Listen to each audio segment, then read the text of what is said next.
नमः श्रीयतिराजाय विवेकानन्दसूरये सच्चित्सुख स्वरूपाय स्वामिने तापहारिणे। নমস্কার। তিব্বত্রয়ীর অপার কৃপায় ভগিনী নিবেদিতা রচিত অমর গ্রন্থ the master as I saw হিমের বঙ্গানুবাদ স্বামীজিকে যেরূপ দেখিয়াছি গ্রন্থ পাঠের 29তম পর্বে আপনাদের স্বাগত জানাই। আমরা এই গ্রন্থের ষষ্ঠ পরিচ্ছেদ জীবের চৈতন্যদাতা পাঠে ছিলাম। পৃষ্ঠা সংখ্যা 68। আমি মঠের ঠাকুরঘরে ব্রহ্মচর্য ব্রতে দীক্ষালাভ করিবার কয়েকদিন পরেই স্বামী স্বরূপানন্দ মঠে আশ্রয় লাভ করেন। কিন্তু অল্প কয়েক সপ্তাহ ব্রহ্মচারী রূপে অবস্থান করিবার পরেই তিনি স্বামীজির নিকট গৈরিক বস্ত্র লাভ করিয়া সন্ন্যাসী হন। তাঁহার মনের দ্রুত বিকাশ লাভের কাহিনী আমার নিকট বিশেষ চিত্তাকর্ষক ছিল।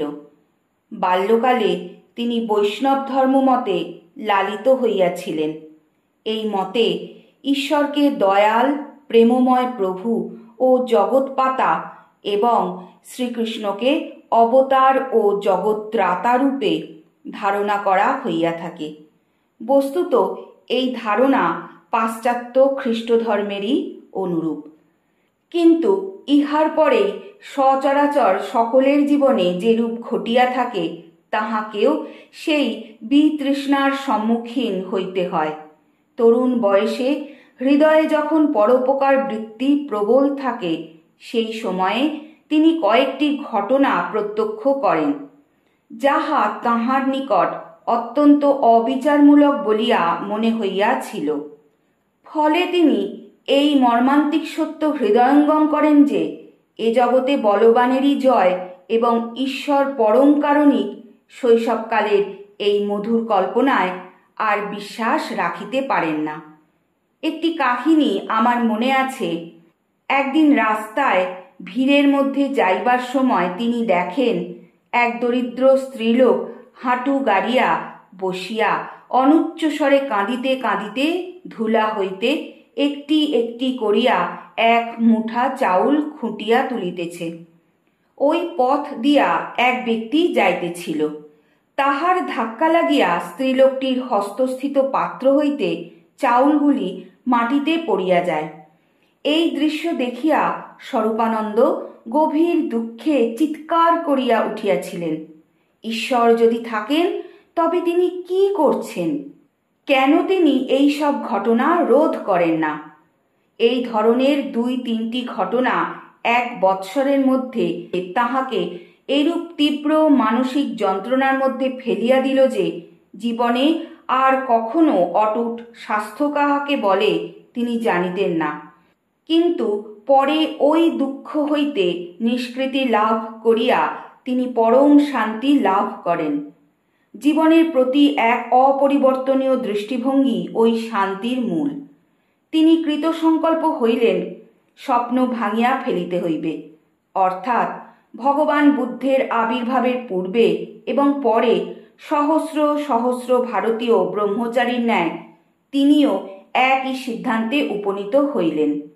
ঈশ্বর সিংহাসনের উপর বিরাজ করিতেছেন এবং মানব নতজানু অবস্থায় তাঁহার পদতলে উপবিষ্ট, এইরূপ কোনো চিত্র কল্পনা করিয়া সমস্যার চরম সমাধানের চেষ্টা অতঃপর তাহার পক্ষে অসম্ভব হইয়া পড়ে। বরং তাহার মনে হইল অজ্ঞতা এ স্বার্থপরতাই এই সকল স্বপ্ন ও সুখ দুঃখ, ন্যায় অন্যায় প্রভৃতি অন্যান্য যেসব স্বপ্ন দ্বারা আমাদের এই পরিদৃশ্যমান জগৎ গঠিত তাহার মূল কারণ। অতঃপর সকল দ্বন্দ্ব হইতে নিষ্কৃতি লাভ ও সেই চরম একত্ব অবস্থা সাক্ষাৎকার করিবার জন্য হিন্দুরা যাহাকে মুক্তি বলিয়া অভিহিত করেন এবং যত দূর সম্ভব অন্তর্দৃষ্টি ও নিশ্চয়তা লাভ করিবার জন্য তিনি দৃঢ় সংকল্প করেন মায়াকে জয় করিতে হইবে। এখন হইতে সেই উচ্চতম অবস্থা লাভ করিবার জন্য নিজের সর্বশক্তি নিয়োগ করাই যেন তাহার একমাত্র উদ্দেশ্য হইয়া উঠিল। ইহার পর তাহার পিতৃগৃহে বাসের অবশিষ্ট কয়েক বৎসর মঠবাস অপেক্ষা যে কঠোরতর ছিল তাহা নানাভাবে বুঝিতে পারা যায়। বহু বৎসর পরে আলমোড়ায় তাহার নিকট গীতা অধ্যয়নকালে ভগবৎ প্রেমকে আকুল তৃষ্ণার সহিত কেন তুলনা করা হয় তাহা বুঝিতে পারি। আজ পাঠের এখানেই বিশ্রাম।